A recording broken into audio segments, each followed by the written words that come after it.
Mi nombre es Carla, tengo 18 años y siempre he sido muy cercana a mi familia.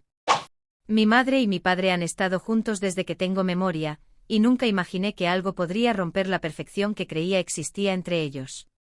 Pero todo cambió un día, de manera repentina y aterradora. Era un miércoles como cualquier otro. Me encontraba en casa de mis abuelos, aprovechando las vacaciones, cuando decidí revisar mi teléfono.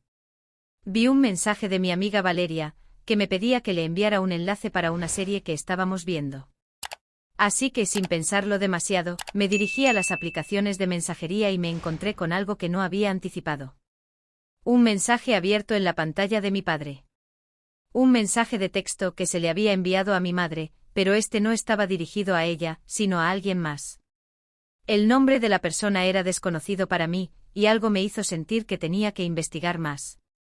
Al principio intenté ignorarlo, pensar que era un error o algo sin importancia, pero algo en mi interior me decía que no debía dejarlo pasar. Al día siguiente me quedé en casa para estudiar, como si nada hubiera ocurrido. Pero no podía dejar de pensar en ese mensaje. Al final de la tarde tomé una decisión que jamás imaginé tomar: iba a investigar más. Sabía que mi padre había estado en reuniones y nunca había dejado su teléfono sin supervisión, pero aquel día, parecía que las circunstancias estaban de mi lado. Revisé las aplicaciones, sus notificaciones y todo lo que pude, hasta que encontré algo aún más impactante. Había más mensajes, fotos y citas que indicaban que mi padre no solo estaba en contacto con esa persona, sino que estaba viéndola. ¿Cómo podía ser esto posible? Mi mente empezó a dar vueltas, mi corazón latía fuerte y mis manos temblaban. No quería creer lo que veía, pero la evidencia estaba allí, frente a mis ojos. En ese momento sentí una mezcla de tristeza, rabia, confusión y miedo. ¿Cómo debía manejarlo? Mi padre siempre había sido mi héroe, la persona a la que admiraba y en quien confiaba plenamente. Siempre me decía que la familia lo era todo, que siempre debíamos apoyarnos unos a otros. ¿Cómo podía él traicionar ese principio tan fundamental? ¿Y qué debía hacer yo ahora? ¿Debía contarle a mi madre? ¿Y si eso arruinaba nuestra familia? Pasaron varias horas en las que estuve inmóvil, sin saber qué hacer. Mi mente estaba nublada por las emociones, y no pude concentrarme en nada. Por la noche, cuando mi madre me preguntó si estaba bien, simplemente respondí que sí. Pero por dentro estaba quebrada. Los siguientes días fueron una tortura. Mi padre comenzó a comportarse de manera extraña, como si nada hubiera cambiado, pero yo no podía mirar su rostro sin recordar lo que había descubierto. Me sentía atrapada entre el amor por él y la indignación por lo que había hecho. Mi madre, por su parte, seguía viviendo en su burbuja de normalidad, sin sospechar ni por un segundo que su mundo estaba a punto de desmoronarse. Una noche, finalmente, tomé la decisión de confrontarlo. No podía seguir viviendo con este secreto, ni cargar con el peso de saber lo que mi madre ignoraba. Pero al mismo tiempo, tenía miedo de lo que sucediera después. No sabía si mi padre intentaría justificarse o si, en su lugar, intentaría negarlo todo. La incertidumbre me paralizaba, pero decidí que debía enfrentarme a la verdad. Cuando llegué a casa, mi padre estaba viendo televisión en la sala, como siempre. Al principio no supe cómo iniciar la conversación, pero luego, con voz temblorosa, le pregunté: «Papá, ¿por qué me mentiste?».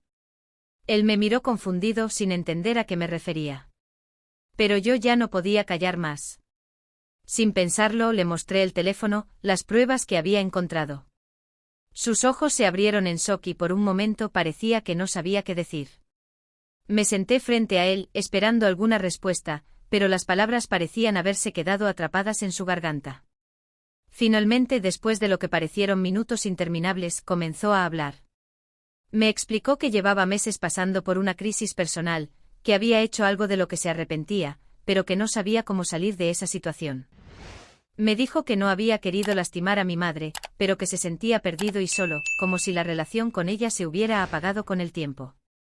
Escuchar su explicación no hizo que me sintiera mejor, pero al menos entendí que no había sido un acto sin sentido. Sin embargo, la rabia seguía en mi corazón, y mis lágrimas no podían dejar de caer. Me sentí traicionada por la persona que más había amado en mi vida. Pasaron los días y la tensión en casa aumentó. Mi madre seguía sin saber la verdad, y yo no sabía si debía contarle o si debía guardar el secreto para protegerla. Me preguntaba si, en algún momento, las cosas volverían a ser como antes o si nuestra familia estaría rota para siempre. Al final, decidí hablar con mi madre. No podía seguir guardando este peso sola, no podía ver cómo mi padre se deshacía de la culpa mientras ella vivía ajena a todo. Así que una tarde, cuando estuvimos solas, le conté la verdad. Su reacción fue devastadora. No pude evitar ver cómo su mundo se derrumbaba ante sus ojos, como la persona en la que más confiaba la había traicionado de la peor manera. Me abrazó llorando sin decir una palabra. Yo también lloré con ella, porque no sabía qué nos deparaba el futuro. Solo sabía que nuestra familia ya no sería la misma. En este momento aún no sé qué hacer. Estoy atrapada entre el amor por mis padres, el deseo de que las cosas vuelvan a ser como antes y la necesidad de proteger a mi madre. A veces me pregunto si alguna vez las cosas volverán a ser como antes, si mi familia podrá sanar después de tanta mentira y dolor. Lo único que sé con certeza es que todo ha cambiado y que la verdad, aunque dolorosa, siempre sale a la luz, sin importar lo que queramos ocultar.